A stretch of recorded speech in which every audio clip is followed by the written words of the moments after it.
Hi friends and parents, నేను మీ Rajeshwari. Welcome to my channel. ఈరోజు మన టాపిక్ అచ్చులు, వాటి గుర్తులు.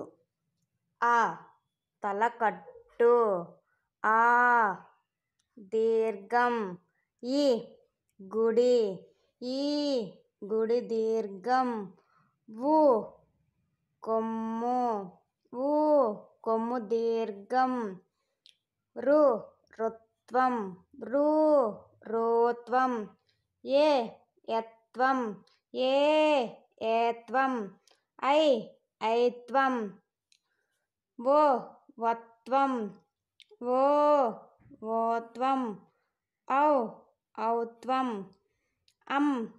సున్నా, అహ విసర్గ. వీటిని అచ్చులు, వాటి గుర్తులు అంటారు. Like, share, subscribe. Thank you.